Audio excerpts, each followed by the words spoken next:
Relative में है, class 7 से उसके ऊपर ध्यान देना चालू कीजिएगा।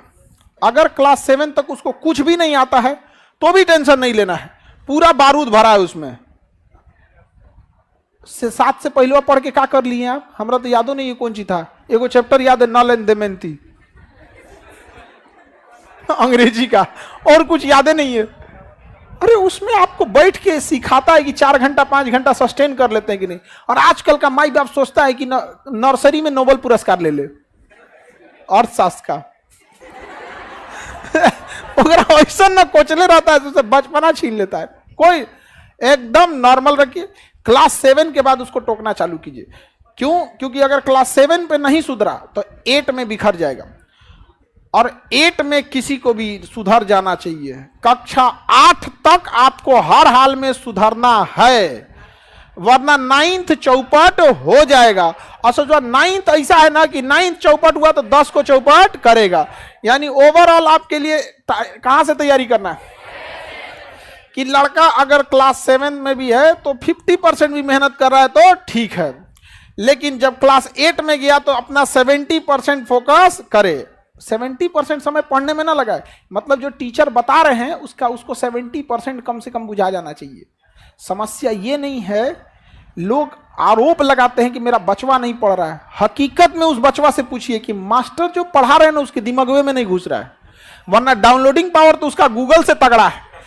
अरे एक बार इंस्टॉल करके तो देखो, कभी डिलीटे नहीं मारेगा वो। यहाँ पर अब गलती हो जाता है, पगला रहा है वहां पर। हम क्लास 7 की बात बता रहे हैं। हमसे एक मैडम थी, तो स्कूल में तो मैडम ही लोग ज्यादा पढ़ते। ए उठो, स्टैंड अप, बताओ व्हाट इज इंडिया, भारत क्या है? हम इंडिया इज ए कंट्री बोलना चाहिए, हम डरा गए। India is a good citizen Bharat एक अच्छा नागरिक है। बताओ ये कभी हो सकता है? हमें ये पता ही नहीं था कि सिटीजन मतलब क्या होता है। बस एक ही चीज का पता था कि इंडिया माने हमारा कंट्री, गुड माने बहुत अच्छा, इंडिया इज गुड सिटीजन। बस लाल डस्टर जो होता है ना मिटाने वाला, ओका लकड़ी पीछा लगा होता, हाथवा उल्टा करके पढ़ता है तुम लोग यहाँ पे, हाँ?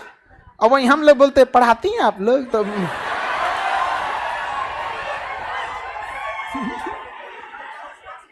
औरों कस के मार देंगे लोग। अरे मत पूछिए, यहाँ पर शिक्षक वही जो स्टूडेंट के दिल की बात को समझ जाए, नहीं समझे? बच्चों को पढ़ने आग भरा हुआ है, बस इस सबको समझ में तो आ जाए। लेकिन क्लास 9 के बाद गड़बड़ी नहीं करना है। क्लास 9 से गड़बड़ी हुआ तो खत्म कहानी। और क्लास 9 से अपने छोटे भाई बहन को शांति से बैठने ही मत दीजिएगा, पॉलिटेक्निक में झोंक दीजिएगा। ये मत कहिएगा कि तुम्हें पॉलिटेक्निक ज्वाइन करना है। हम लोग की जीएस सा तो हम लोग का कोई लेने देना नहीं था, हम लोग बीएससी करके बैठे हैं। वो तो पिताजी की स्ट्रेटजी ऐसी थी ना कि हम लोग जब क्लास 8 पास किए तो कहें कि अब तुमको गांव छोड़ देना है, अब तुम सैनिक स्कूल की तैयारी करो। तो क्लास 8 में हम माइंडसेट थे कि क्लास 9 में हमको कहाँ जाना है, सैनिक स्कूल में।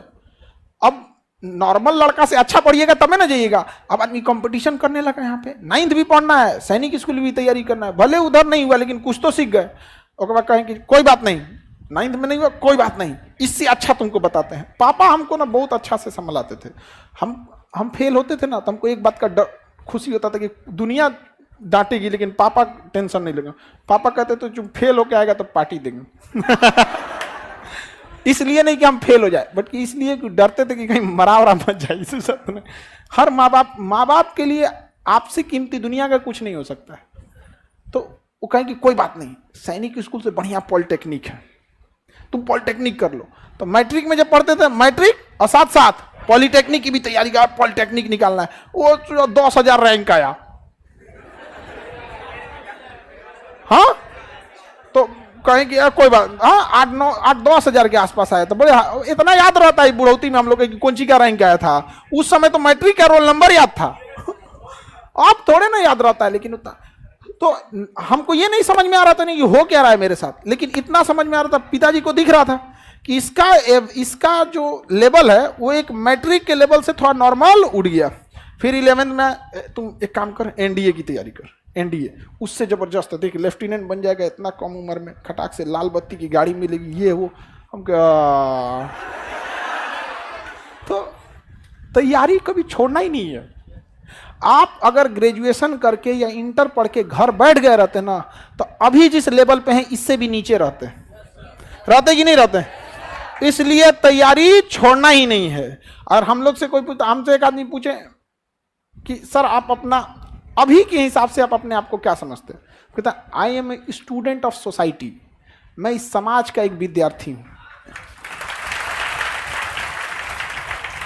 आप लोग के लिए हम शिक्षक हैं, but what I am a student of this society.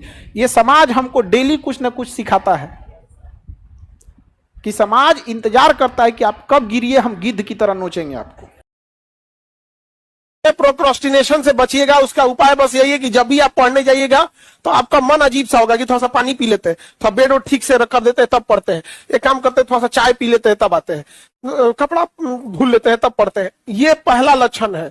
इसका एक ही उपाय है, जो मन कहे उसका उलाट के करो। समझ में आ गया कि नहीं, तुरंत पढ़ने बैठ जाओ, क्योंकि ये महज 7-8 सेकंड में आपके दिमाग पे हावी हो जाएगा। और जैसे हावी हो जाएगा आपको तुरंत निकल जाएंगे, थोड़ा सा चाय पी के आते हैं, चाय पिएंगे तो थोड़ा टहल के आते हैं, थोड़ा सा गंगा घाट देख लेते हैं, ये करते, फिर आपका बर्बाद हो जाएगा टाइम। इसलिए बेटर है कि जैसे आपको लगे कि नहीं हमको पढ़ना है, और दिमाग से कहिए हाँ हमको पता है, तुम कहेगा कि चाय पीने चल, कहेगा कि थोड़ा सा लेट के दीवार की ओर घूम जाते हैं, थोड़ा सोच लेते हैं। जब मेरी नौकरी होगी ना, ये बड़ा खराब बीमारी है जी।